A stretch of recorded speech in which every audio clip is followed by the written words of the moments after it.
안녕하세요. 아침부터 아주 좋은 강연 들으시려고 많은 분이 오셨네요. 저희 오늘 첫 번째 행사인 기조강연에 두 분의 연사분을 모셨습니다.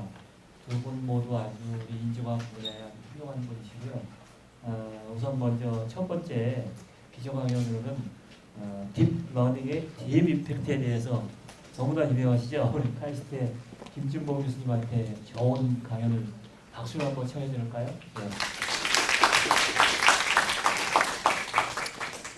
네, 반갑습니다. 오늘 프로그램을 보니까 너무나 흥미진진한 그런 논의들이 많이 있을 것 같은데요. 그 논의들을 하기 전에 그러면 이게 말 많은 그 딥러닝이 무엇인지 좀 이해하는 시간이 필요할 것 같아서 제가 그런 내용을 준비했습니다. 제목은 여기 학회 측에서 정해주셨어요. 딥러닝의 딥 임팩트라고 아주 멋있는 제목을 정해주셨고요.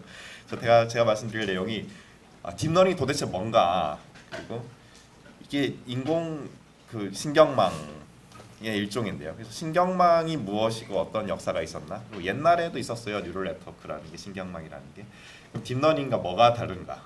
그리고 요즘 딥러닝의 어떤 연구 성과들이 있는가? 그래서 어떤 임팩이 있고 예상되는가? 그런 말씀을 드리겠습니다. 딥러닝은 그러니까 인공지능의 한 분야입니다. 인공지능이라는 거대한 분야가 있고, 그 중에 기계가 학습을 한다는 머신러닝이라는 개념이 있고요. 그 머신러닝의 한 방법으로 인공신경망이라는 게 있습니다. 그리고 딥러닝은 그 인공신경망의 최신 버전이라고 생각하시면 되는데, 그래서 인공신경망에 대한 얘기부터 먼저 시작을 하면요.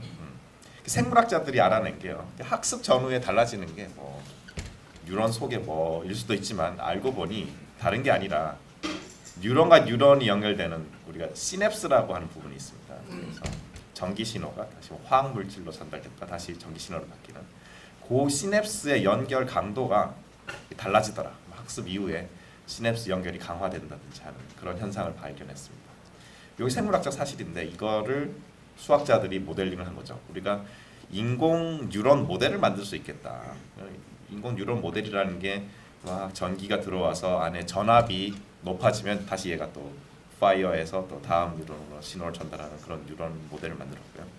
그럼 얘가 어떤 패턴 인식을 할 수 있지 않겠느냐 한 겁니다. 그래서 어떤 패턴을 여러 개의 뉴런으로 나타내고요. 얘가 뭐 꺼지기도 하고 켜지기도 하고 이런 패턴이 있겠죠. 걔를 이 뉴런 하나에 연결을 하는 겁니다. 그래서 이 뉴런이 어떤 패턴을 보고 파이어 하기도 하고 파이어 하지 않기도 하면서 간단한 패턴 인식을 할 수 있겠다. 그리고 이 뉴런과 뉴런 사이의 시냅스가 얼마나 연결이 잘 돼 있는가를 수학적 파라미터 W로 나타내자. 그래서 이 W가 시냅스 웨이트라고 하는데요. 그래서 얘가 크면은 연결이 세게 돼 있어서 얘가 파이어 할 때 전기가 더 많이 들어가고, 뭐 이런 놈이 작으면 얘가 파이어 해도 여기로 전기가 별로 안 들어가고, 또 얘는 수학 모델이니까 양수도 가질 수도 있고 음수도 가질 수 있고. 시냅스 웨이트가 음수라고 하면은 얘가 파이어 했을 때 오히려 좀 전압을 떨어뜨리겠다. 그래서 얘가 파이어 하는 걸 방해하겠다. 이렇게 보시면 됩니다. 그래서 이런 시냅스 웨이트들이 있는데, 결국 학습이라는 게 얘가 바뀌는 거라 그랬죠. 연결 강도가 바뀌는 거다. 그래서 이게 바뀌면 얘 기능이 바뀌게끔 한 겁니다. 그런 인공 모델을 만들었습니다. 그래서 수학적으로 쓰시면 요 안에 전압이라는 게 결국 이 친구들의 패턴과 여기 웨이트의 뭐 수학적으로는 내적이라고 그러죠. 이너 프로덕트. 얘 곱하기 얘 더하기 얘 곱하기 얘 더하기 쭉쭉쭉 해서 xn 곱하기 wn까지 한 걸 쭉 더한 것이 대강 이 안에 전압일 것이다. 그래서 이런 게 있습니다. 그래서 이 친구의 전압이 어떤 값을 넘어가면 쫙 파이어 하겠다. 이렇게 어떤 넌리니어 펑션 f를 쓸 수가 있습니다. 그래서 얘들의 웨이티드 썸이 있고 넌리니어 펑션 f가 있습니다. 넌리니어 펑션이 중요합니다. 그래서 넌리니어한 놈이 있어서 얘가 어떤 패턴을 인식할 수 있겠다. 고등학생만 돼도 이걸 알 수 있어요. 이게 양수냐 음수냐를 판단하면 그 경계, 우리가 디시전 바운더리라고 합니다. 얘가 뭐 y가 1이 될지 0이 될지 경계는 뭐냐? 얘가 0이 되는 건데, 이게 0인 거는 어떤 평면의 방정식이죠. 평면의 방정식이고, 이 w들의 모음이 그 평면의 수직인 벡터가 됩니다. 그래서 시냅스 웨이트를 바꾸면 여러분들의 그 평면이 바뀌는 거죠. 하이퍼플레인이라고 하는데, 그래서 노멀 벡터가 바뀌면서 인풋 공간을 두 토막을 낼 때 어떻게 패턴을 나눌 것인가, 그런 게 수학적으로 결정이 됩니다.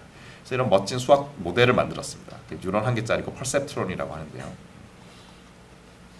저 키보드가 있으면 좋겠군요. 그래서 이 퍼셉트론이 만들어졌는데 얘가 조금 재미있는 결과를 내기까지 한 30년 걸립니다. 그래서 30년 걸려서 뭐가 만들어졌냐? 뉴런을 여러 개 연결하고요. 여러 개 연결하고 그래서 인풋 패턴도 나타내고 또 답도 만들어낼 수 있고. 이게 블랙박스로 보시면서 이 사이에 있는 중간 결과를 계산하는 뉴런을 더 많이 넣었습니다. 뉴런을 넣고 네트워크 구조로 만들었죠. 네트워크 구조로 만들고 얘로 계산도 하고 학습도 할 수 있게 한 겁니다. 그게 80년대에 있었던 큰 변화입니다.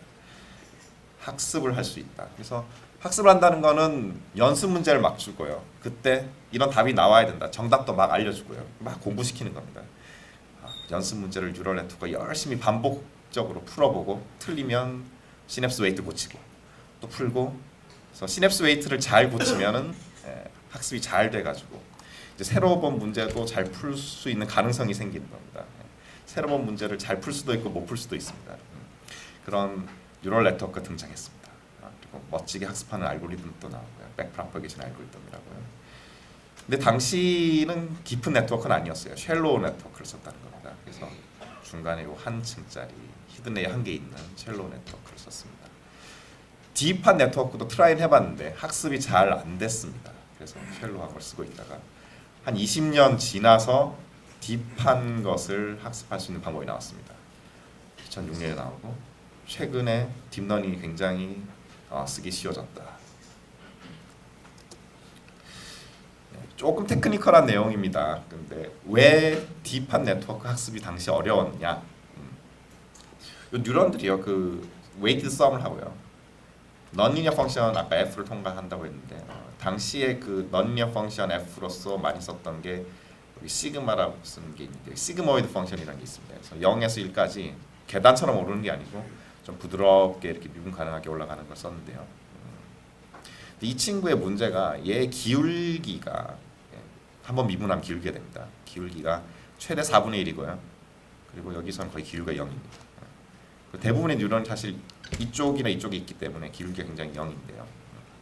이 뉴럴 네트워크의 학습은 시냅스 웨이트를 바꾸는데요. 매번 연습 문제를 주고 내가 이만큼 틀렸다. 그래서 문제를 주고 쭉쭉쭉 풀어서 답이 나왔을 때요. 얘가 추측한 답과 선생님이 가르쳐주는 정답을 맞춰보면서 에러가 발생하면 내가 이만큼 틀렸으니까 여기는 이렇게 고쳐야지 또 너는 이렇게 고쳐야지 이렇게 거꾸로 어떻게 고쳐야 되는지 시냅스 웨이트를 어떻게 바꿔야 되는지 알려줍니다. 이만큼 바꿔라고 하는 게 일종의 커렉션 시그널입니다. 이만큼 바꾸세요. 수학적으로는 우리 목적 함수 에러를 줄이기 위한 어떤 그레디언트입니다. 그래서 아직 고등학생분들은 이런 거 안 배우셨을 텐데 대학교 가자마자 배웁니다. 그래서 에러 어떤 다변수 함수의 다변수 함수인 이유는 수많은 시냅스 웨이트들이 있거든요. 그렇죠? 이런 시냅스 웨이트들 여러 개에 의해서 이 머신의 비헤이비어가 결정되고 퍼포먼스 에러가 결정됩니다. 그래서 에러는 시냅스 웨이트의 다변수 함수고 이 에러를 줄인다. 이건 마치 산을 어떻게 하면 빨리 내려갈 것인가에 비유할 수 있습니다. 여러분들이 산을 빨리 내려가려면 어느 방향으로 갈 거냐? 가장 가파르게 내려가는 방향을 찾아야 되겠죠. 그게 이런 편미분들을 모아가지고 그 반대 방향으로 가면 됩니다. 그런 걸 이제 그레디언트라고 하는데요. 하여튼 이 미분한 것을 가지고 이 웨이트를 어떻게 바꿔야 되는지를 우리가 알게 됩니다. 근데 문제는 뭐냐면요. 가장 높은 쪽에 있는 그 답을 내는 쪽에 있는 애들은 선생님 정답과 맞춰서 에러가 발생했다. 그럼 이렇게 바꿔야 되겠다라는 요 그레디언트 정보가 꽤 살아 있습니다. 근데 밑으로 내려갈수록 이 커렉션 시그널이 자꾸 없어져요. 그것도 굉장히 빠른 속도로. 그리고 우리가 익스포넨셜리 사라진다고 하는데 그런 일이 생깁니다. 그게 문제가 뭐냐면요. 그런 걸 이제 vanishing gradient problem이라고 그러고요. 우리가 10층짜리를 만들었다. 이제 뉴럴 네트워크를. 그러면 제일 10층은 어떻게 고쳐야 되는지 아는 겁니다. 9층도 비교적 어떻게 고쳐야 되는지 아는데 8층쯤 가면은 어떻게 고쳐야 되는지 거의 모르는 거죠. 그래서 별로 학습이 안 되는 겁니다. 일반적으로 우리가 이 뉴럴 네트워크 학습을 할 때 처음에 이 시냅스 웨이트들을 랜덤하게 이니셜라이즈를 한다. 그래서 초기화를 하고 그 다음에 이제 학습 데이터를 가지고 커렉션 하면서 점점 좋은 시냅스 웨이트가 되고 좋은 기능을 하는 기계가 되는데 10층은 학습이 잘 되고 9층은 잘 되고 8층부터 밑에 1층까지는 그냥 가비지 상태로 있는 겁니다. 초기화 상태에서 별로 달라지지가 않는 거죠. 그러니 우리가 뉴럴 네트워크를 뭐 10층을 만들든 20층을 만들든 별로 소용이 없는 겁니다. 위에 한 2개의 층은 학습이 되는데 밑에 수많은 층들이 학습이 잘 안 되는 거예요. 그래서 이런 문제가 있었습니다. 그래서 딥 네트워크 학습이 잘 안 되네. 그러면 그냥 쉘로우한 거 쓰자 이런 게 있었습니다.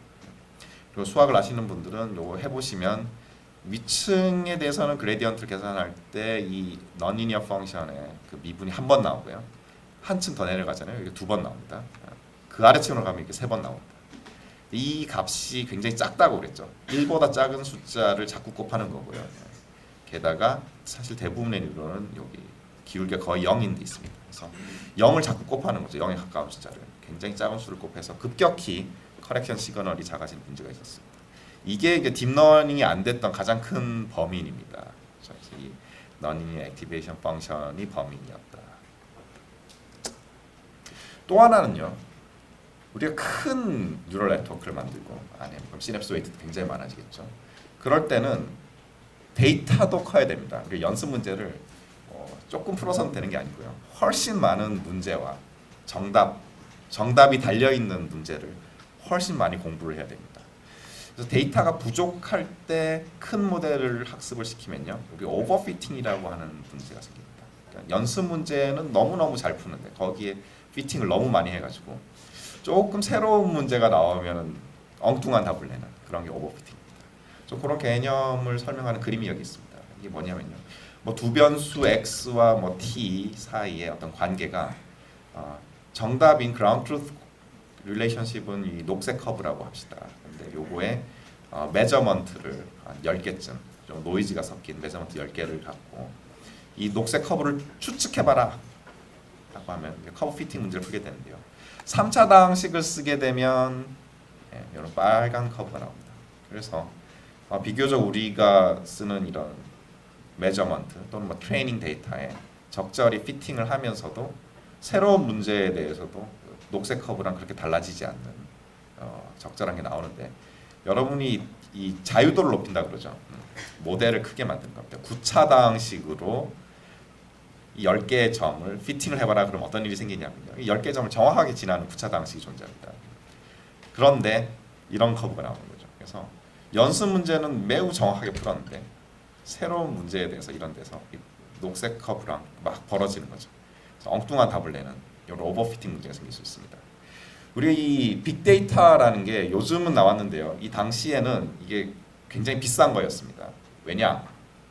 뭐 문제는 널려 있어요. 문제는 널려 있는데 문제에 대한 답은요, 사람이 달아줘야 됩니다. 영상 인식을 한다. 수많은 뭐 사진들이 있는데 이 사진에 뭐가 있는가 컴퓨터가 모르잖아요. 그럼 최초로 사람이 답을 달아줘야 됩니다. 그러니까 이 답이 달려 있는 데이터는 공짜가 아니고 굉장히 비싸다. 사람의 노동력이 필요하다. 그래서 당시에 충분히 큰 레이블 데이터가 없었다는 거죠. 그래서 레이블 데이터의 양이 제한돼 있을 때는 굉장히 깊은 모델을 쓰면 오버피팅 문제가 발생했습니다. 결국 데이터도 부족하고 또 10층 정도 쌓아봤자 위에 2개 층만 학습이 되니까 쉘로우한 걸 썼던 거죠.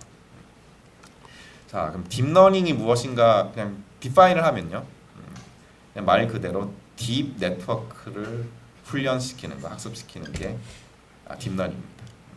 네트워크가 딥이냐 쉘로우냐는 어떻게 나누냐면요, 그래서 인풋을 나타내는 층이 있고요, 아웃풋을 나타내는 층이 있고, 여러분들이 이걸 어떤 계산을 하는 블랙박스로 생각하시면 그 안에 숨겨진 뉴런들이 있는데요. 그럼 이제 그런 층들을 히든 레이어라고 합니다. 숨겨진 층. 그래서 이 히든 레이어 개수를 세 가지고요. 히든 레이어가 1개면 쉘로우. 이 그림처럼 이 그림 2개 있죠. 2개가 있으면 딥. 2개보다 많으면 딥이라고 합니다. 이렇게 나눈 이유는 이전에 히든 레이어 1개짜리만 썼기 때문에, 쉘로우한 것만 썼기 때문에 그렇게 나누는 겁니다. 요즘은 한 10개짜리 층이 있다 그러면 뭐 상대적으로 오히려 쉘로우하다고 합니다. 요즘 뭐 20층, 100층 이런 걸 쓰기 때문에. 당시 이걸 나누는 기준은 히든 레이어 개수를 세서 2개부터 딥이라고 했다. 요게 그 뉴럴 네트워크들의 뭐 계보입니다. 딥러닝의 계보라고 보시면 되는데, 위쪽에 있는 게 쉘로우한 거고요, 밑으로 내려가면 딥해지고요. 그래서 뉴런 1개짜리 퍼셉트론이 있고요. 아까 히든 레이어 하나 넣는 거 멀티 레이어 퍼셉트론입니다. 많이 쓰던 거. 히든 레이어가 2개 이상이 되면 이제 딥 네트워크가 되고요. 또 영상을 위한 영상 처리를 위한 컨볼루셔널 뉴럴 네트워크가 있습니다. 이쪽에서 이쪽으로 잘 안 갔던 거죠. 그레디언트가 사라지고 그러니까 커렉션 시그널이 사라져서 위층만 학습되고 밑에 층은 학습이 안 되는 문제 때문에 요걸 못 쓰고 있었습니다. 근데 첫 번째 브레이크트루가 이제 여기서 나온 게 아니고요. unsupervised learning을 할 수 있게 하는 데서 나왔습니다. 그래서 이 당시에 나온 브레이크트루를 그냥 간략하게만 말씀드리고, 왜냐하면 이게 이론은 굉장히 뷰티풀한데요. 근데 수학적으로도 난해하고 또 실제로 쓰기도 쉽지 않은 게 있습니다. 그래서 당시에 소수의 머신러닝 연구자들이 좀 성과를 냈었고요. 요즘은 이게 가능해졌습니다. 이게 가능해져서 굉장히 딥러닝이 쓰기 쉬워지고, 뭐 대학원생분들이 뭐 라이브러리 같은 거 익혀서 한 달 정도 연습하면 막 재밌는 결과를 가지고 옵니다. 막 세계 기록을 깨기도 하고요. 그래서 그런 일들이 지금 연구하는 분들 사이에서 일어나고 있습니다.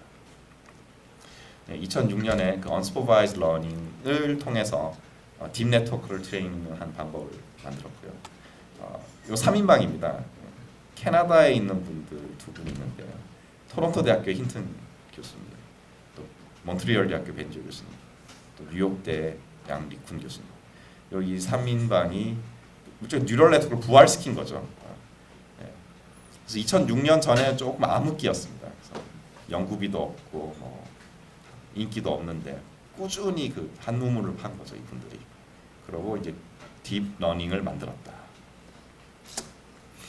그래서 이 unsupervised learning과 관련해서 재밌는 걸 얘기를 드리면요. 구글 브레인이라는 프로젝트를 했는데요. 이게 뭐냐면요. 뉴럴 네트워크 거대하게 만들어 놓고 그냥 영상을 계속 보여주면 어떤 일이 일어날까? 학습을 계속 시키면. 이게 unsupervised learning입니다. 그러니까 사진 보여주고 이게 개다 고양이다 가르쳐주지 않는 거죠. 그냥 사진만 계속 보여주는 겁니다. 그리고 혹시 이렇게 하면 어떤 뉴런이 어떤 패턴을 인식하지 않을까 하는 기대가 있었던 거죠. 왜냐하면 우리가 그 생물학자들이라는 게 사람의 뇌에는요, 나의 친할머니에 반응하는 뉴런이 있답니다. 친할머니의 스페시픽한 뉴런이. 그래서 혹시 그런 일이 일어나지 않을까 하는 기대로 이런 걸 했습니다. 그래서 영상을 1000만 장을 그리고 시냅스 웨이트를 10억 개 가지고 있는 네트워크에 1000만 장을 보여줬습니다. 유튜브 비디오죠. 여기 구글의 주특기인데 1000개의 기계를 다 연결해주죠. 16,000개의 코어를 갖고 있는 머신에 일주일 내내 이렇게 학습을 시킨 겁니다. 그랬더니 어떤 일이 일어나느냐? 그러니까 친할머니 썰 같은 일이 일어날까 했더니 흥미로운 일이 생겼습니다. 사람 얼굴에 반응하는 뉴런이 등장했다. 그리고 고양이 패턴에만 반응하는 뉴런이 등장했다. unsupervised learning으로.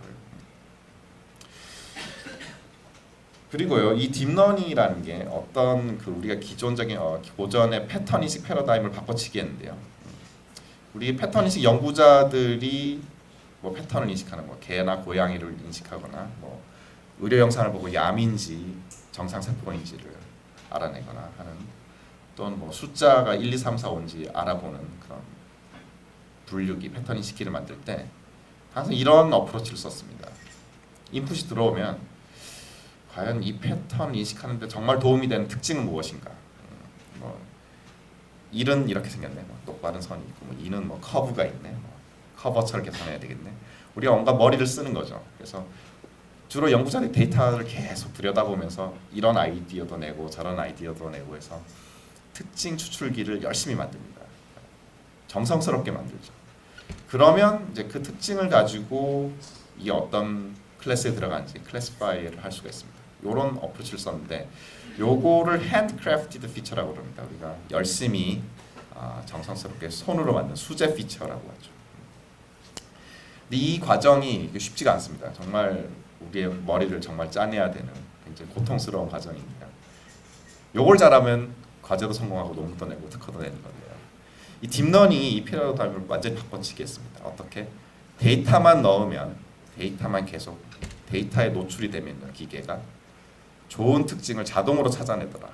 특징도 찾아내고 분류도 하는 겁니다. 인식도 하는 겁니다. 그래서 그 특징의 디스커버리를 완전히 자동화했다는 겁니다. 그리고 간단한 특징만 찾는 게 아니고 간단한 특징, 중간 특징, 복잡한 특징 그걸 패키지로 하이어라키컬하게 다 잡아냅니다. 그걸 이제 하이어라키컬 피처 레프레젠테이션이라고 하는데요. 그래서 특징을 모조리 다 잡아내더라.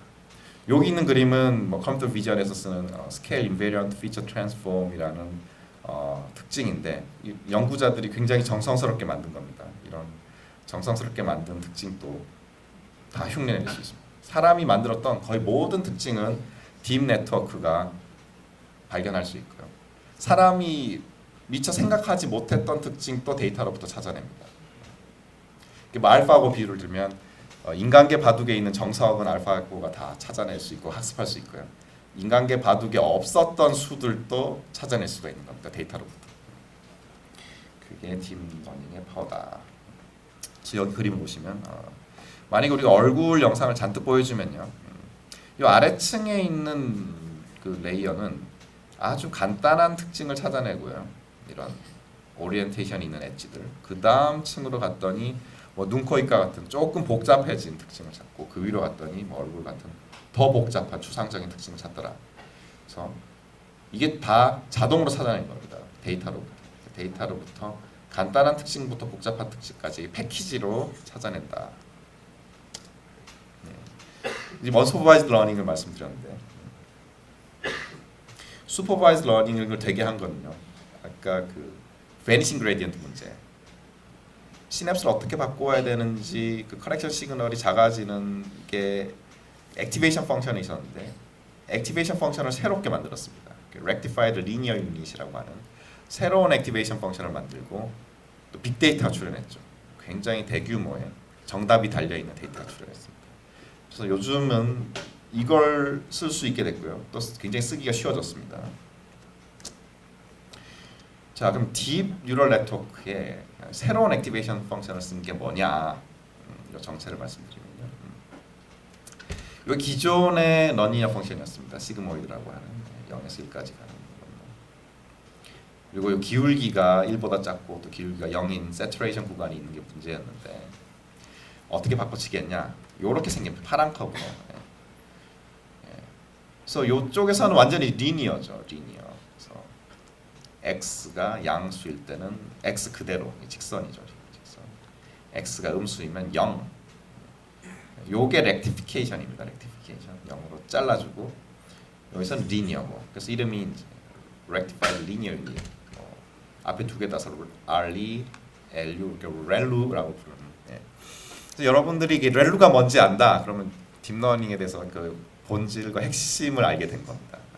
요즘 딥러닝이 가능해진 건 이 렐루 때문이에요. 일단 딱 보면요, 여기서 기울기가 1입니다. 계속 1이죠. 그래서 1을 계속 곱해도 1이기 때문에 그 이런 문제, 기울기가 0에 가까워서 생겼던 그 베니싱 그레디언트 문제가 해결됩니다. 그래서 깊이 쌓아도 그레디언트가 잘 안 없어지네. 깊은 네트워크 학습이 되고요. 그다음에 표면적으로는 이런 성질이 있죠. 여기서는 0이 아닌 숫자가 나오고 여기서 0으로 잘라버리니까 어떤 뉴런의 그 전압이 이쪽에 있으면요, 나가는 게 0입니다. 그럼 얘는 쉬고 있고 잠자고 있다고 생각하시면 됩니다. 그래서 액티베이션 패턴이 스파스해진다. 그래서 어떤 뉴런은 열심히 액티브하게 활동을 하고 있고, 그걸 파랗게 색칠해봤습니다. 그래서 잠자고 있는 애들은 이렇게 하얗게 이렇게 나타내서 그 어떤 액티베이션 패턴을 그렇게 그림으로 보여줄 수가 있죠. 그래서 스파스한 액티베이션 패턴이 보입니다. 그러면 이 인풋에 대해서 답이 나올 때는 이 액티브한 뉴런만 관여하는 거고요. 그래서 액티브한 뉴런의 시냅스 웨이트들이 이 계산을 하는 거고요. 여기서 이게 완전히 리니어니까 여기서 여기까지 깨어 있는 애들 가지고 리니어 매핑을 쓰는 겁니다. 그래서 이걸 딱 보시면 궁금해하실 수가 있는 게 이거 거의 뭐 리니어인데 여기서 0으로 잘라지는 게 왜 중요하죠? 만약에 이거 없애고 완전히 f of x는 x 리니어로 하면 어떤 일이 일어납니까? 답은요. 넌리니어리티가 없으면 뭐 10층짜리를 만들든 100층짜리를 만들든 한 개층짜리 쉘로우 네트워크랑 똑같아집니다. 그래서 그걸 쉽게 보실 수 있는 방법이 여기 인풋 패턴이 벡터 V라고 하고요. 그 다음 층에 나오는 이것들을 이제 뭐 벡터 H1이라고 하면 3x1 벡터로 나타내고 이걸 3x1 벡터로 나타내면 요 친구들의 전압은 웨이트 썸이라고 했는데 결국 요 매트릭스 W1과 숫자 9개 3x3 매트릭스와 요 벡터를 곱하면 됩니다. 이렇게 곱한 다음에 넌리니어 펑션 f를 통과시켜야 h1이 나오는데 만약에 리니어다, 즉 f of x가 그냥 x다, 완전 직선이다. 그러면요 f가 없는 거죠. 저 w1 매트릭스 v를 곱하면 h1이 되고요. 그 다음 층 레이어의 반응은요 그냥 w2 매트릭스 곱하면 됩니다. 그 다음 층 또 w3 매트릭스 곱하면 되는 거죠. 자, 그래서 이쪽에서 저 위층까지 가는 매핑이 매트릭스 3개를 곱해서 인풋 팩터 곱하면 되는데, 자 매트릭스 3개 곱하면 매트릭스입니다. 그걸 매트릭스 A라고 하죠. 자, 매트릭스 3개를 곱하는데 매트릭스 A가 되고요. 그래서 인풋에서 아웃풋까지 관계가 그냥 매트릭스 A 곱하기 인풋을 하면 답이 나오는 거죠. 3층짜리 네트워크를 만들었는데 그게 하는 일이 그냥 인풋 곱하기 매트릭스고요. 자, 이거는 한 층짜리 네트워크를 만들 수 있습니다. 한 층짜리 네트워크를 만든 다음에 시냅스 웨이트를 전부 매트릭스 A의 엘리먼트들을 뽑아가지고 연결시키면 똑같은 기능을 하는 네트워크를 만들 수 있습니다. 그래서 넌리니어리티는 굉장히 중요합니다. 이게 없으면 깊이가 소용이 없는 거죠. 자, 그러면 이 친구는 뭘 하는 건가? 이 친구 덕분에 굉장히 재밌는 일이 일어나는데요. 리니어 매핑들을 조각조각 붙여서 굉장히 복잡한 넌리니어 매핑을 만드는 것이 됩니다. 그래서 이 렐루를 쓰는 딥 뉴럴 네트워크는요, 본질적으로 피스와이즈 리니어 타일링을 하는 기계다. 그래서 우리가 고차원 인풋과 고차원 아웃풋을 머릿속에 상상을 할 수 없으니까 3차원은 상상을 해볼 수 있죠. 3차원 이그젬플을 보면요. 그래서 X축, Y축이 어떤 인풋을 나타내는 공간이고 축이고, 요 세로축, 요 Z축을 아웃풋이라고 생각해 봅시다. 2차원 인풋을 받아서 1차원 아웃풋을 내는 어떤 머신이 있을 때 여기 점들은 수많은 트레이닝 데이터입니다. 이런 인풋이 들어왔을 때 이런 아웃풋이 나오더라. 이런 점들, 굉장히 복잡한 패턴이 있을 때요. 이 딥 뉴럴 네트워크 DNN이 뭘 하느냐? 렐루를 쓰면 얘를 납작한 리니어 타일을, 요 하나는 리니어 매핑입니다. 그대로 리니어 타일을 여러 개 붙여서 굉장히 복잡한 넌리니어 매핑을 어프록시메이트하는 거다. 요 각각의 타일은요, 인풋에서 아웃풋까지 가는 관계가 완전 리니어입니다. 어떤 매트릭스 곱하기 벡터. 고등학생분들도 뭐 매트릭스 곱하기 벡터 이러면 이게 뭔지 알 텐데요. 이게 사실은 리니어 매핑이라는 걸 이제 대학교 가시면 배우게 될 겁니다. 대학원생분들은 당연히 알 거고요. 그래서 각 타일마다 다른 매트릭스가 붙어 있는 거죠. A1, A2, A3. 왜 이런 일이 일어나는가 보시면 인풋 벡터가 들어가고요. 어떤 인풋 벡터를 줄 때 어떤 뉴런들은 이쪽에 가 있어서 활발하게 활동하고 어떤 애는 여기 있어서 잡니다. 자, 이제 자는 애들은 하얗게 칠하고 너는 사실 없는 것처럼 생각하시면 됩니다. 얘 아웃풋이 0이면요. 다음 층에 영향을 안 주거든요. 그러니까 얘는 잠시 없는 겁니다. 그래서 있는 애들은요. 여기 있는 거네요. 얘네들은 리니어 매핑만 쓰는 겁니다. 그러니까 넌리니어리티가 없죠. 있는 애들만 모아놓고 보면 여기 4x1 벡터에 2x4 매트릭스를 곱하고 2x2 매트릭스를 곱하고 4x2 매트릭스 곱하고 매트릭스 곱하기 매트릭스 곱하기 매트릭스에서 리니어 매핑 나오는 그 원리를 써먹을 수 있는 겁니다. 이 앞 페이지에 있었던 이 현상이 일어나는 거죠. 그래서 뭐 쉘로우 네트워크네? 라고 할 수도 있죠. 그 인풋에 한해서는. 그리고 이 인풋이 살짝 움직이면요, 로컬하게 여전히 같은 타일 판때기 위에 있는 겁니다. 왜냐? 켜져 있는 애, 뭐 인풋 살짝 바꾸면 여기서도 살짝 바뀝니다. 여전히 켜져 있죠. 꺼져 있는 애, 살짝 바꾸면 여전히 꺼져 있습니다. 그래서 살짝 바꿨을 때는 요 파란색, 하얀색 패턴이 안 바뀌고요. 여전히 똑같은 매트릭스 A1을 갖고 있고, 이게 A1이 같으면 같은 판때기 위에 있는 겁니다. 근데 인풋이 조금 많이 바뀌면요, 판때기를 넘어갈 수 있습니다. 그 말은요, 인풋을 많이 흔들어 버리면 여기서 액티브한 애가 이쪽으로 넘어갈 수 있죠. 그래서 잠들 수도 있고, 자고 있던 애가 깨어날 수도 있습니다. 그래서 예를 들어서 자고 있던 뉴런이 인풋을 많이 바꿔서 깨어났다고 해봅시다. 깨어나서 이렇게 가면 드디어 인풋에서 아웃풋까지 가는 매핑이 바뀌어 버립니다. 얘 때문에 얘와 관련된 시냅스 웨이트들이 동원이 되고요. 또 다음 레이어에도 영향을 주기 때문에 그래서 3x4 매트릭스가 등장하는 거죠. 이 패턴은 여기서 여기까지 갈 때는 2x3 매트릭스가 등장하는 겁니다. 얘는 얘와 같을 수가 없는 거죠. 그래서 어떤 인풋에 대해서는 이런 뉴런들이 동원되고 어떤 인풋에 대해서는 저런 뉴런들이 동원되기 때문에 다른 매핑이 됩니다. 그래서 다른 매트릭스 A2가 나오고 다른 판때기에 있다. 그러니까 수많은 인풋 패턴에 대해서 그때그때 요 켜져 있고 꺼져 있는 패턴이 바뀌고 다른 리니어 매핑, 다른 타일로 가는 겁니다. 그래서 오늘날 우리가 쓰고 있는 뭐 영상 인식에 쓰고 있는 그 딥 뉴럴 네트워크의 정체는 바로 이런 거다. 피스와이즈 리니어 타일링을 통해서 굉장히 복잡한 기능을 학습하는 그런 기계다. 또 하나 재밌는 건요. 이 깊이의 역할인데 이 친구가요. 일종의 공간을 반토막 냅니다. 그래서 어떤 인풋 패턴에 대해서는 내가 켜져 있을래, 어떤 데는 꺼져 있을래. 오케이. 얘도 그런 역할을 합니다. 얘도. 그래서 이게 마치 종이 접기 비유를 드실 수 있는데 종이가 있는데 내가 종이를 이렇게 아무렇게나 접어요. 그럼 종이가 두 조각이 됩니다. 그걸 또 다르게 딱 접으면요. 4개의 조각으로 나뉘고요. 또 접으면 8개의 조각으로. 그래서 이 위로 쭉쭉 올라가다 보면 익스포넨셜리 증가합니다. 조각의 개수가. 그게 이 타일 개수가 익스포넨셜리 많아지는 걸로 비유를 할 수가 있고요. 그래서 딥 네트워크의 렐로 쓰는 녀석은 굉장히 많은 익스포넨셜리 증가하는 타일을 가지고 이 학습 데이터에 피팅을 하는 그런 머신으로 보시면 됩니다. 자, 이 이제 렐로 때문에 딥러닝이 굉장히 쉬워집니다. 쉬워지고 2011년에 어떤 일이 있었냐? 그 토론토 대학교 힌튼 교수 연구실에 대학원생들이 뭐 여름 방학이 돼서 뭐 인턴을 갑니다. 구글도 가고 마이크로소프트도 가고. 그래서 음성인식 팀에 가가지고요. 음성인식에 딥러닝 써봅시다 이렇게 한 거죠. 딥뉴럴 네트워크 써봅시다. 요 세로축이 에러입니다. 음성인식 에러인데 음성인식 연구가 이제 10년 동안 정체기를 겪었죠. 에러가 안 줄어드네.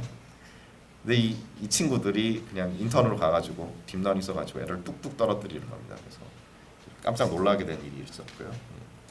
그 다음에는 영상인식, 여기 뭐 개가 있는지 고양이가 있는지 하는 영상인식에 있어서도 기존에 뭐 수십 년 동안 이 컴퓨터 비전을 연구하던 그룹들을 제치고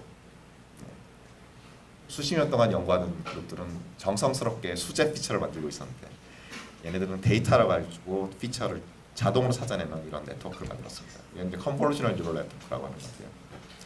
8개의 레이어를 갖는 네트워크를 만들어서 이 당시에 이거 학습시키는데요. GPU 2개 써서 일주일쯤 걸렸습니다. 요즘 이거 한 몇 시간이면 됩니다. 굉장히 빨라졌는데 당시 그러니까 한 4년 전에만 해도 일주일 동안 열심히 트레이닝 시켜가지고 60만 개의 뉴런, 뭐 6천만 개의 시냅스 웨이트 파라미터를 갖는 머신을 학습시켜서 그냥 세계 기록을 깨버리는 겁니다. 그리고 세계 2등과의 격차도 인식률에서 10% 이상 격차를 벌이면서 딥러닝이 굉장히 유명해지는 거죠. 딥러닝이 이제 언론을 타기 시작하고요. MIT에서도 10대 기술로 선정을 합니다. MIT 테크놀로지 리뷰에서. 요건 이제 2013년에 있었던 거고요. 이제 한국은 알파고 때문에 지금 3년이 지나서 지금 사람들이 딥러닝에 크게 관심을 갖고 있는 거고요. 물론 이제 머신러닝 컴퓨터 비전 하시는 분들은 일찌감치 알고 있었고요.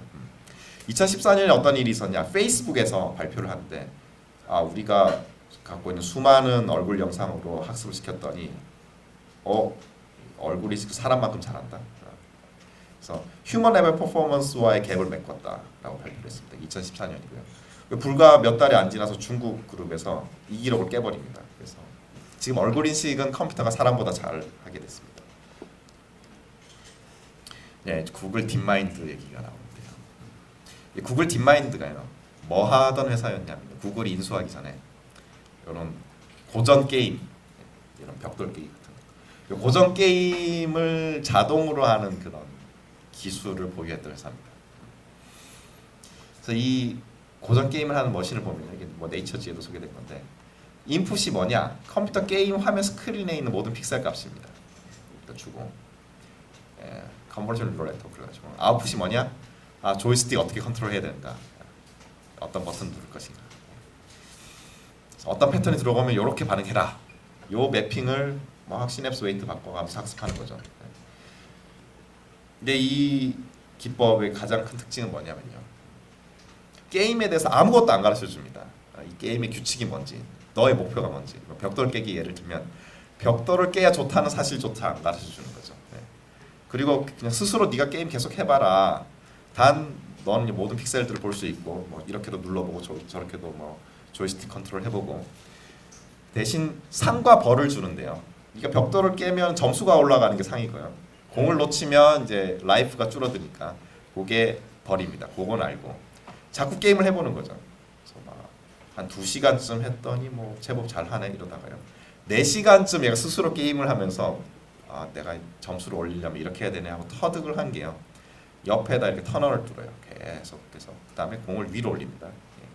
그래서 이 천정과 이 벽돌 사이에서 반사하면서 자동으로 두두두두두 하는 그걸 스스로 터득했습니다. 이 비디오 보시면 나오는데요. 봐보시기 바라고요. 자 이게 놀라운 게 스스로 계속 게임을 반복하면서 규칙을 터득하게 되는 거죠. 자 알파고는요. 뭐 우리가 뭐 아마추어 기보를 가지고 학습을 했다고 하는데 그건 어디까지나 이제 시작점입니다. 기본적으로 알파고는요. 기보 필요 없어요. 기보 필요 없고 스스로 계속 게임하면서 실력을 쌓을 수 있는데 기보를 주는 이유는 공부에 너무 오랜 시간이 걸리니까 그냥 점프 스타트 여기서부터 좀 시작해봐라. 뭐 아마추어 레벨에서 한번 시작해봐라 한 거고요. 걔네들이 아마추어 기보를 학습했다고 아마추어 레벨에 있다고 생각하면 안 됩니다. 그건 어디까지나 출발점이고 자기네들끼리 게임을 계속하면서 실력이 느는 거죠. 이거 뭐 게임 규칙 아무것도 안 가르쳐줬는데 고도의 기법을 스스로 찾아낸 것 같죠. 그래서 이 알파고가 계속 스스로 학습을 하면서요. 2가지 네트워크를 학습을 합니다. 정책망, 가치망 많이 들어보셨을 텐데 정책망이라고 하는 거는 현재 바둑판 패턴을 보고 이 수많은 수 중에서 여기가 좋겠네라고 하는 겁니다. 그래서 이런 상태에서 여기가 좋겠네. 그래서 사실 좋은 착점함 서너 개에 집중해서 계산을 하겠다는 거죠.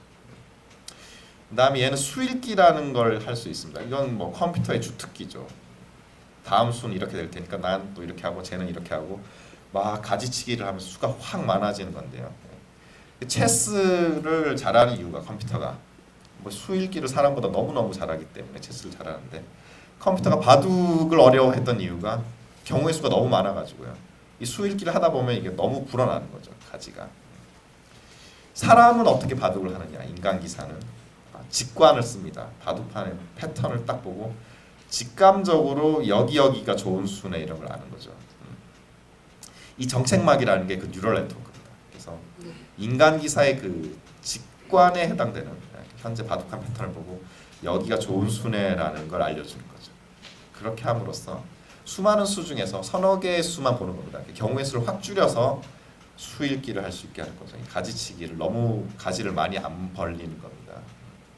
그 다음에 자 이렇게 가고 이렇게 가고 그래서 끝까지 가면 누가 이기는지 볼 수 있는데 그게 너무 복잡하니까 우리 바둑 기사들은 내가 이렇게 두면 몇 수 뒤에 내가 더 유리해지겠네 뭐 이런 걸 보는 거죠. 그래서 내가 유리한지 저 친구가 유리한지 흑백 중 누가 이기고 있는지를 판단하는 또 하나의 네트워크를 만듭니다. 인간 기사들도 이걸 딱 보면 누가 이기고 있네 이렇게 예측을 하죠. 그래서 그런 거를 직감적으로 예측하는 또 하나의 뉴럴 네트워크를 만듭니다. 요게 다 딥러닝으로 트레이닝이 되는 부분이고요. 바로 인간의 직관에 해당되는 부분이 들어간 겁니다. 그래서 제가 볼 때 체스 정복 이후에 바둑 정복까지 시간이 오래 걸렸던 이유는 딥러닝이 출현하는데 그만큼 시간이 걸렸기 때문이고요. 이 딥러닝이 있고 그리고 얘네들이 이런 기술을 갖고 있을 때 스스로 게임을 하면서 실력을 강화해 나가는 기술이 있었을 때 사실 바둑 정복이 기계가 바둑을 정복하는 게 사실 코앞에 있었던 거 아닌가. 그렇습니다. 지금부터는 실제로 그 머신러닝 연구자들이 어떤 성과를 거두고 있는지 말씀드리겠습니다.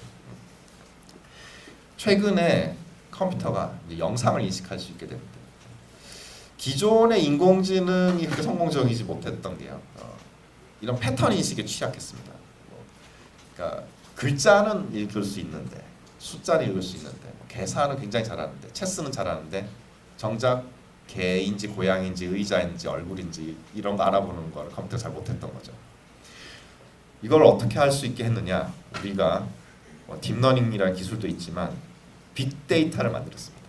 어느 정도 규모냐면 1,500만 장의 영상에 대해서요. 그다음에 카테고리가 22,000개가 됩니다.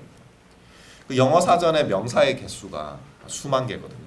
그 오더가 같습니다. 그렇죠? 수만 개의 카테고리에 대해서 영상 카테고리당 한 1,000장 정도의 이미지가 있어요. 그걸 웹에서 긁어 모은 다음에 그 영상이 뭔지를 일일이 사람이 다 레이블을 했습니다. 답을 단 거죠. 얘는 뭐 자동차다. 얘는 뭐 체리다. 얘는 달마시안이다. 이런 식으로요. 요게 한 사람이 하면 19년이 걸릴 일인데 크라우드 소싱의 힘으로 네티즌들이 아주 그냥 즐겁게 답을 막 달아주는 거죠. 그래서 우리 이 빅데이터를 구축했습니다. 그리고 그 매년 이걸 가지고 누가 더 좋은 패턴 인식을 하는가 대회를 하는 겁니다. 뭐 경진 대회를 하는 건데요. 지금 이 데이터가 너무 커서 우리가 다 쓰지는 못하고 서브셋으로요. 1,500만 장 중에서 한 100만 장 정도, 22,000개 카테고리 중에서 일단 1,000개 가지고 우리가 알고리즘을 만들고 누가 잘하나 매년 대회를 엽니다. 그 성능을 잴 때요, 에러 레이트를 재는데 뭐 탑1 에러, 탑5 에러라는 게 있는데요. 탑1 에러라는 거는 답을 한 개 적어내고 그게 맞으면 맞는 거, 틀리면 틀렸다. 탑5 에러는 기회를 5번 주는 겁니다. 그러니까 답을 5개 적어내라. 그 중에 정답이 있으면 맞은 거다. 그래서 2011년까지는 막 사람들이 뭐 핸드크래프트 피처 쓰고 뭐 머리 싸매고 그랬었고요. 2012년에 딥 네트워크를 쓴 기법이 1등을 해버립니다. 이 대회에서. 그리고 2등한 팀, 뭐 옥스포드에서 굉장히 컴퓨터 비전 잘하는 그룹이었는데 탑5 에러 26%일 때 뉴럴 네트워크 팀이 탑5 에러 16%, 그리고 갭이 10%대 이건 굉장한 겁니다.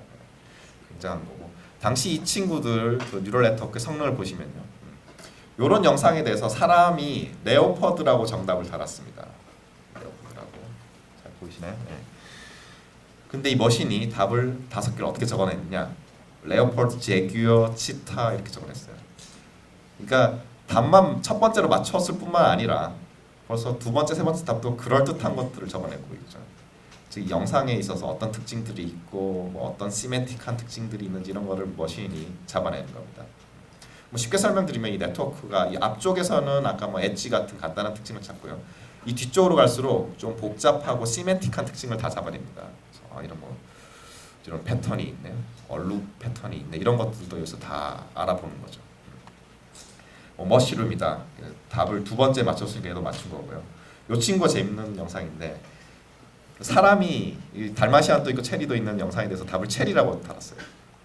근데 기계가 나 이거 달마시안이야 이렇게 얘기를 했고요. 뭐 그레이프, 포도야, 뭐 엘더베리, 뭐 열매인데 이렇게 답을 막 내고 있는데요. 안타깝게도 체리를 놓쳐서 5개 안에서 일단은 이 에러가 됐는데요. 근데 보시면 이 기계가 완전 멍청한 건 아니죠. 달마시안 알아보고 있다. 이 대회의 좀 특징적인 게 이 영상에 사실 물체가 많이 있습니다. 많이 있고 사람이 그냥 하나를 집어서 답을 달아놨기 때문에 이 탑5 에러를 한 이유가 있는 거죠. 5개 기회를 주고 이 중에 맞으면 맞는 거다. 이런 클래스도 있어요. 마다가스카르 캣 이런 게 있어서요. 이런 사람이 오히려 맞추기 어려운 클래스도 있습니다. 이 원숭이 일종인데 이 기계가 뭐 스쿼럴 멍키, 스파이더 멍키 이런 식으로 일종의 멍키류를 추측을 했는데 딱 맞추지는 못한 거죠. 그래서 이런 것도 에러에 들어갔고 보시면 이게 2012년 기술인데도 상당히 영상 인식을 잘 하는 걸 보실 수 있습니다.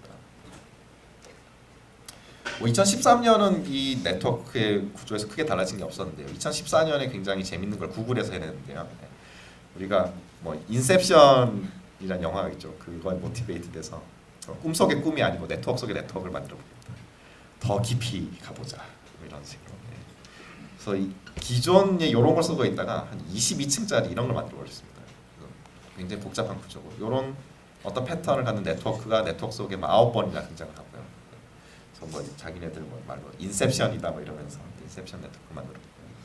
그래서 아까 첫 번째 2012년에 나왔던 네트워크 성능이 탑5 에러 16%였는데 구글이 이거를 쑥 해서 6%로 떨어뜨립니다. 참고로 사람도 이 데이터셋 가지고 공부한 다음에 막 맞춰봤더니 탑5 에러가 한 5% 나온답니다. 이게 사람의 어떤 패턴 영상인식 성능에 근접했던 결과고요. 얘네들이 언제 실패하느냐? 페일리어 케이스를 하나 보면요. 이런 영상이 있고 그라운드 트루트가 커피 머그.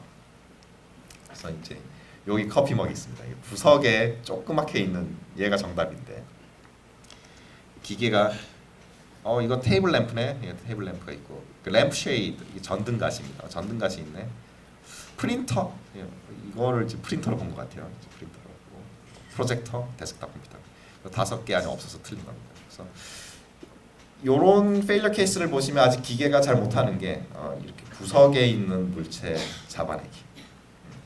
근데 지금 벌써 저희가 딥 뉴럴 네트워크를 가지고 영상 인식하는 게 거의 풀렸다고 볼 수 있는 게 만약에 이런 물체를 포커스해서 화면에 딱 잡으면요. 백발백중 인식을 합니다. 그러니까 로봇 애플리케이션에서 벌써 잘 쓸 수 있는 거죠. 로봇이 저 물체가 뭔지 궁금하다. 그럼 이제 시야를 이제 우리가 게이즈라고 하는데 시선을 그쪽으로 돌리고 포커스 줌인해서 그거를 채워서 보면 거의 틀리지 않고 인식을 할 수가 있습니다.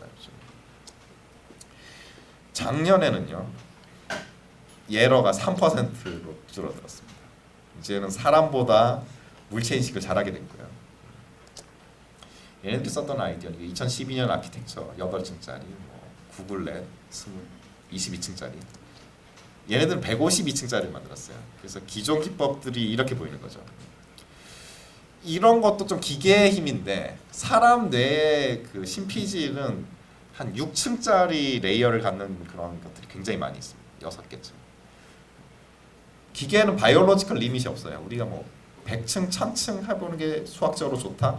얼마든지 해볼 수 있는 거죠. 그래서 150층짜리 뉴럴 네트워크를 학습시켰다. 그래서 뭐 여기서 인풋에서 시작하시면 쭉 내려가세요. 쭉 내려가서 막 계산을 쭉 합니다. 쭉 내려가서 쭉 내려가서 이 답이 나온다. 그래서 지금 이것들이 에러가 어떻게 떨어지는가 연도별로, 또 이 커브는 깊이가 어떻게 증가하고 있는가. 그래서 영상 인식 쪽에서는 일단 지금은 좀 깊이 추구를 하고 있는 상태입니다. 저희 대학원생들이 그럼 이거 한번 학습시켜 본다 그러면 가장 최신 GPU를 뭐 4개, 8개 막 넣고 한 달쯤 걸립니다. 한 달 동안 막 트레이닝하고 있고. 네. 요때 우승했던 네트워크 하루 안에 트레이닝 되고요. 그러니까 계속 일단은 하드웨어의 능력을 증가시키면서 이런 연습을 하는 거죠. 시간이 조금 빨리 가겠습니다. 이 컨볼루션 뉴럴 네트워크가 영상 콘텐츠를 다 이해하고 있다는 걸 또 어떻게 보실 수 있냐면 최근에 뭐 언론에서 보도된 AI 페인터다. 그래서 여러분이 어떤 사진을 찍어요. 이걸 놓고 이걸 뭐 반 고흐 그림 스타일로 바꾸고 싶다. 그래서 얘를 인풋으로 주고 얘를 인풋으로 주면 얘 텍스처를 분석해서 텍스처를 바꿔치기 하는 겁니다. 텍스처를 바꿔치기 했는데 이 보시면 여기 탑이 있죠. 탑이 여기 그대로 있네요. 요 우리 콘텐츠가 보존이 됩니다. 그래서 이 영상에 그 시멘틱한 콘텐츠의 특징을 다 놓치지 않고 이렇게 담아내는 거죠. 화풍을 바꿔서. 이 딥 네트워크가 이 영상을 벌써 잘 이해를 하고 있기 때문에 이런 일이 가능하고요. 그래서 컨볼루션 뉴럴 네트워크에 이 영상을 넣으면 이 영상에 뭐가 있는지에 대한 좋은 서머리가 쫙 담깁니다. 이런 게 있고요. 그 다음에 딥러닝의 지금 다음 공략 목표는 자연어 처리, 자연어 이해입니다. 우리가 인간의 언어를 어떻게 이해하고 처리할 수 있을 것인가. 이걸 위한 또 뉴럴 네트워크 모델이 있어요. 리커런트 뉴럴 네트워크라고. 그래서 이 친구의 상태가 다음 시간의 상태에 영향을 주는 피드백을 걸어버립니다. 이런 구조가 있고요. 얘가 랭귀지 모델이라는 걸 만들 수 있는데요. 수학적으로 어떤 랭귀지 모델은 어떻게 구현이 되냐면요. 지금까지 본 단어를 보고 다음 단어에 뭐가 나올 건가를 예측하는 게 랭귀지 모델로 쓰고 있습니다. 저희가. 그리고 이런 아키텍처는 그냥 영어 문장, 뭐 국어 문장, 데이터, 빅데이터를 계속 넣고 학습을 시키면 그걸 학습할 수 있어요. 지금까지 이런 단어가 나오면 다음에 이런 단어가 나올 것 같다. 이런 걸 학습을 하는 거죠. 그래서 이런 것들이 실제로 그 서치 엔진에도 쓰이고 있습니다. 여러분들이 뭐 검색어를 넣잖아요. 그러면 다음에 뭐가 나올 것 같은 애를 얘가 미리 예측해서 이렇게 알려주기도 하죠. 그래서 이렇게 문자 메시지 보낼 때도 좀 스마트폰에도 나오고요. 여러분의 머릿속에도 이런 랭귀지 모델이 있습니다. 지금까지 이 단어를 나왔으니까 다음에 이런 단어가 나올 것 같네 라는 게 있습니다. 여러분이 친구와 대화를 하잖아요. 그러면 저 친구가 다음에 이런 단어를 얘기할 거다라는 걸 우리가 예측을 할 수 있습니다. 저 친구가 다음 단어가 생각이 안 나서 머뭇거리고 있을 때 내가 먼저 그 단어를 생각해서 문장을 완성해 주기도 하잖아요. 그래서 우리 사람 머리에도 여러분의 머리에도 이런 랭귀지 모델 이 단어를 보고 다음에 뭐가 나올지를 예측할 수 있는 랭귀지 모델이 있습니다. 이 기계가요. 수많은 랭귀지 데이터를 학습하면 랭귀지 모델이 생기겠죠. 지금까지 이 단어가 나오면 요 다음엔 이런 단어가 나올 확률이 높더라. 그걸 담고 있는 겁니다. 그러면 얘가 스스로 이렇게 나불나불 뭔가 말을 만들어낼 수도 있어요. 계속 돌리는 거죠. 한 단어 말하고 그 다음에 확률이 높은 단어 또 말하고 막 그럼 어떤 문장이 나오냐면요. 문법에 맞는데 뭐 내용이 좀 횡설수설하는 그런 게 나올 수는 있습니다. 자 이제 이런 모델을 만든 다음에 너 이 기계가 할 말이 생기면 즉 아이디어 콘텐츠가 생기면 이제 그 아이디어를 말할 수 있게 됩니다.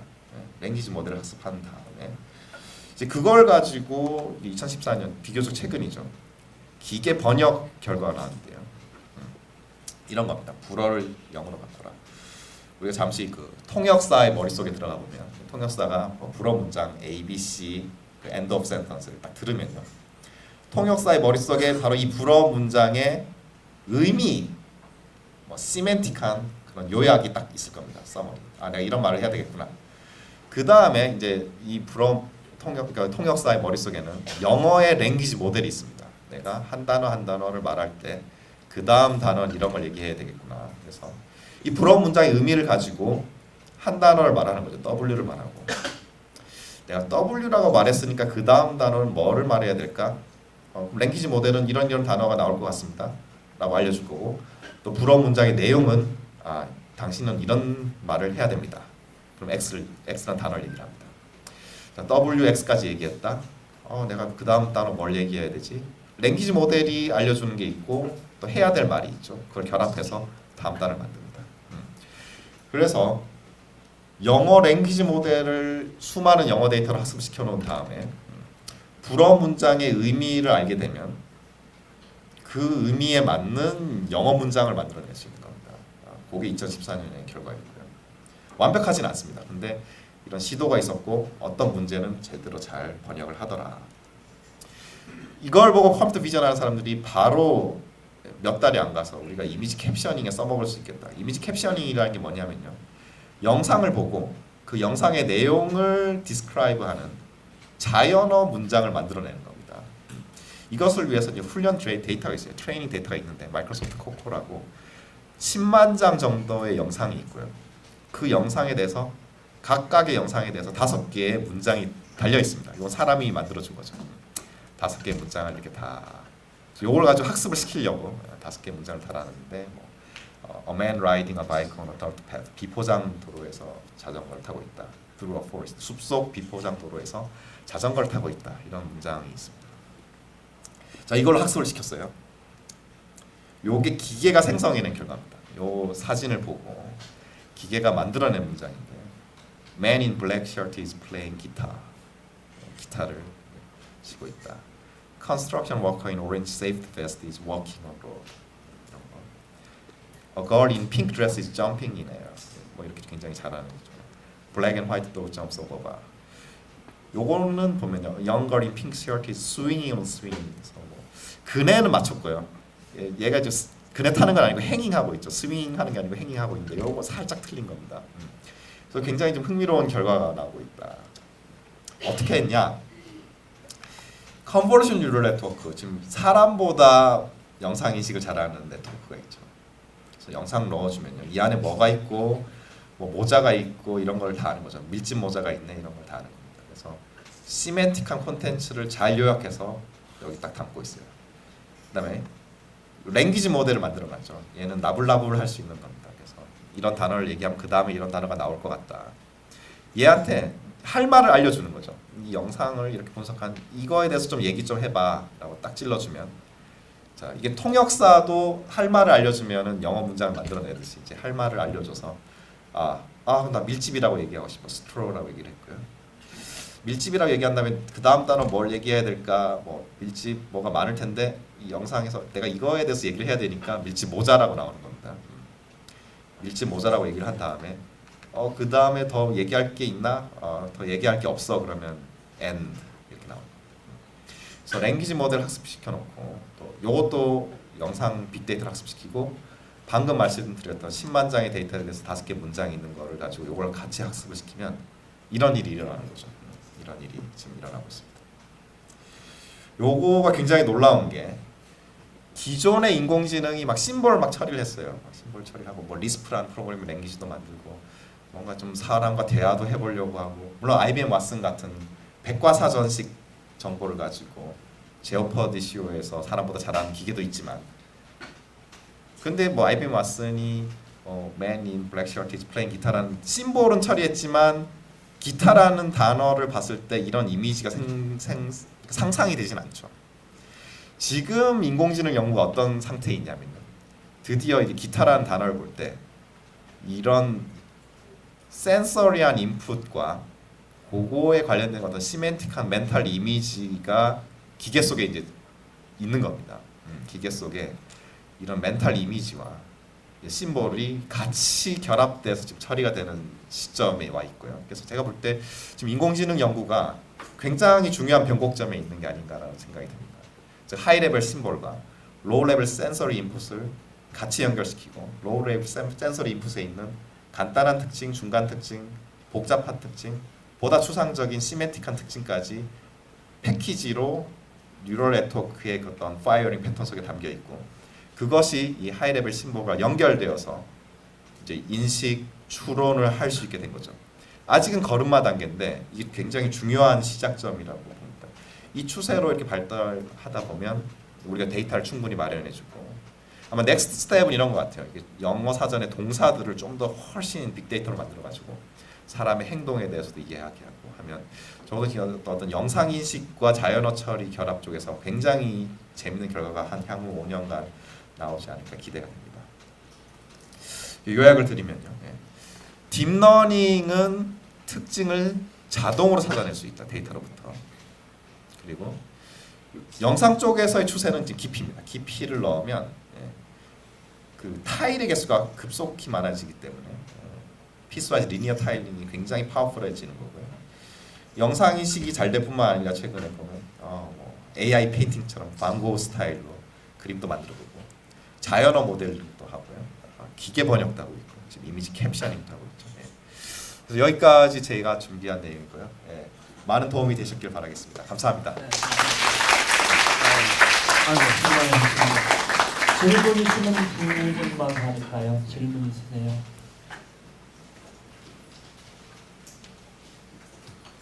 질문 있으신 분, 네, 저쪽 끝에 마이크.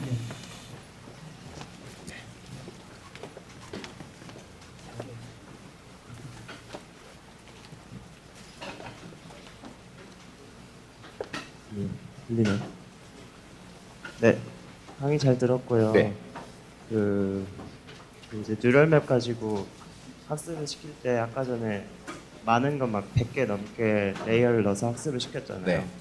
근데 결국 그 에러 효율 내려가는 거랑 그 레이어 올라가는 걸 보면은 결국 줄이려면 레이어가 기하급수적으로 늘어날 것 같은데, 어떤 데이터가 있을 때 그 데이터의 복잡도를 계량하고 거기에서 필요할 정도의 그 레이어 숫자를 계측하는 어떤 메소돌로지가 있는지, 아니면 효율성을 어떻게 평가할 수 있을지에 대해서 여쭤보고 싶습니다. 뉴럴네트워크 좀 써본 학생 같네요. 그러니까 레이어 개수를 어떻게 하는 게 효과적이냐.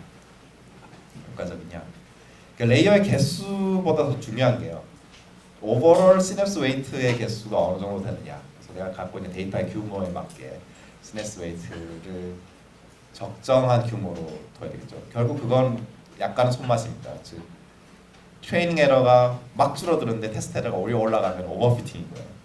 그럴 때는 모델이 크다는 뜻이고요. 데이터를 더 추가하거나 모델을 작게 만들어야 되겠죠. 그 같은 정도의 시냅스 웨이트를 쓸 때 그거를 횡으로 막 배열하느냐, 뭐 종으로 깊이로 배열하느냐 해서 깊이가 유리한 점이 있다면요. 그 타일의 개수를 훨씬 많이 만들 수가 있습니다. 옆으로 배열하는 것보다. 그 점에서는 깊이가 유리하고요. 그 최근에 그 150층 트레이닝하는 게 기존의 기법으로 하면 좀 잘 안 됩니다. 그 독특한 그 바이패스하는 아이덴티티 매핑 바이패스 시키는 그 레지듀얼 네트워크라는 구조 때문에 지금 100층짜리 학습이 가능해졌고요. 그러니까 당분간 이런 장점을 쓰는 거죠. 100층짜리 학습이 안 되는데 되니까 그러면 얘는 훨씬 오버피팅을 줄이면서도 타일도 많이 만들고 모델링 커패시티가 커지네 그런 거죠. 네. 일반적으로 그런 모든 하이퍼 파라미터 튜닝을 할 때 쓰는 손쉬우면서도 파워풀한 방법은 그냥 랜덤하게 하이퍼 파라미터를 이니셜라이즈 한 다음에 걔네들을 다른 GPU에서 막 돌린 다음에 좋은 거 피킹하는 게 그래도 생각보다 괜찮고 있으니까 좀 무식한 방법이긴 하지만 네, 시간이 좀 되긴 했지만 한 분만 더 질문 받겠습니다. 서울대 이경민 교수님 마이크 갖다 주세요. 예. 딥러닝을 시킨 다음에 네. 그 정보가 이제 완성이 되면 네. 그 시스템이 완성이 되면 그거를 다른 시스템에 전이를 하든지 네. 혹은 유산으로 남겨주든지 인헤리턴스를 하든지 네. 그런 테크닉들에 관해서는 어떤 연구가 지금 네네, 굉장히 좋으신 질문입니다. 이게 공부를 하는 게 쉬운 일이 아닙니다. 특히 이 날것인 데이터를 소화를 해야 되잖아요. 네. 그거를 이제 한번 큰 데이터를 가지고 오랫동안 공부한 네트워크가 선생님처럼 동작할 수 있어요. 그래서 그 다음에 이제 제자 네트워크를 만드는데 얘는 쉘로우해도 괜찮아요. 뭐 굉장히 딥한 선생님이 날것인 데이터를 열심히 소화를 한 다음에 제자들한테 훨씬 공부하기 쉬운 형태로 가르쳐주는 그런 티처의 신호를 주는 방법이 있습니다. 그렇게 하면요, 조그만 네트워크가 선생님 흉내도 내고요, 청출 어람하기도 하고요. 네. 그래서 이런 것들이 향후에 모바일 어플리케이션에 굉장히 도움이 되는 게 뭐 슈퍼컴퓨터 같은 걸로 트레이닝 시킨 다음에 여러분이 전화기 속에다가 쉘로우한 스튜던트 네트워크를 하는 거죠. 그런 것도 있고요.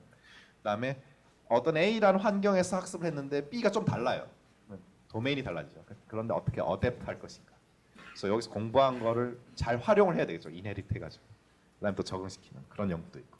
그래서 지금 얘기하신 게 굉장히 중요한 연구 토픽들이 되겠습니다. 네. 예, 대답되셨나요? 감사합니다. 아주 좋은 강연 해주신 김준모 교수님한테 큰 박수 한번 더. 수고하셨습니다.